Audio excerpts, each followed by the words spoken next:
name is Donna Trumpke, and I'm president of the Sherman County Historical Society in Loup City, Nebraska. Jenner's Park was founded by these two gentlemen that came from England, Henry and Bob Jenner. The park had different amusements, different games. There was a mummy house, the dance pavilion, Lover's Lane. There would have been a bear, birds, owls. And then as they got older, they wanted to sell Jenner's Park. The family was not interested in continuing on with all the care that it took for the animals and for the different amusements. So the park ended up closing in 1940-something.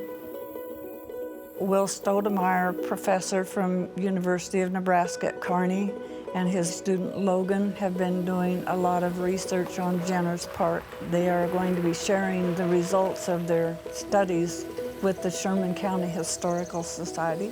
And so really for us, one of the things that we want to be thinking about is how we can use the remnants of the park that are still here as evidence of where other things would have been.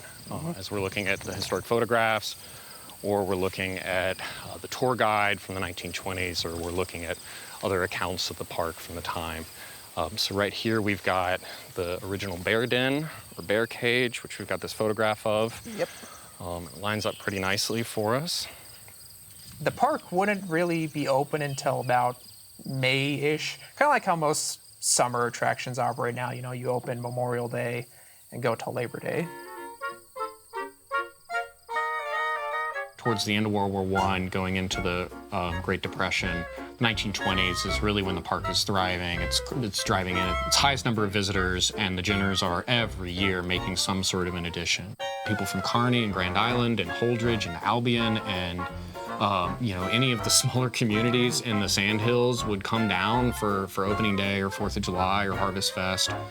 Reports in the newspaper of crowds of, you know, 3,000, 4,000, 5,000 people. You have to take that with a grain of salt, but certainly a large number of people come into the park to experience what there was to experience on those days.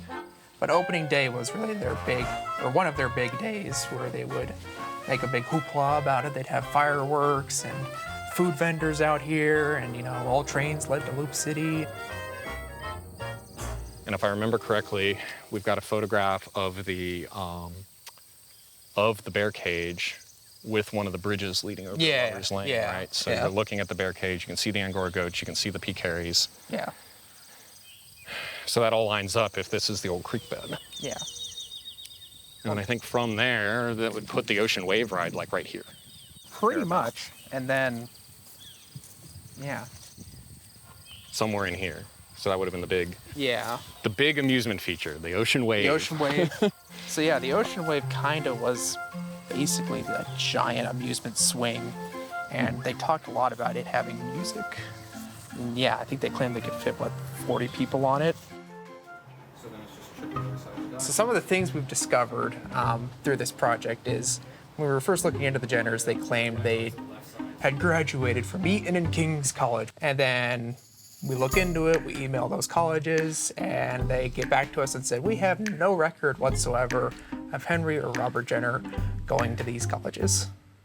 And then that got us thinking, it's like, okay, well, if they're lying about that, right, what else? There's much more in their biographies that they were sharing locally that we then had to investigate and see if those things could actually be viable and true.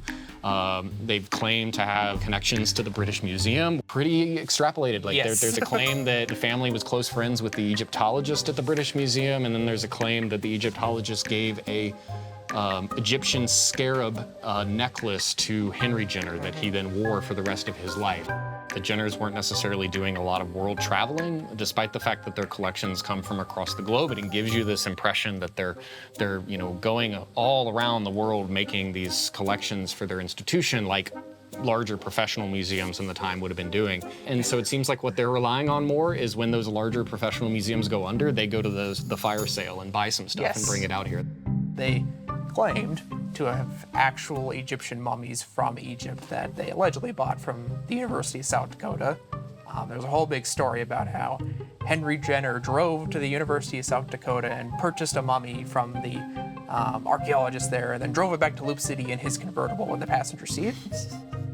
What a wild sight that would have been. And certainly nobody in 1907, Loop City is going to be back checking their resume.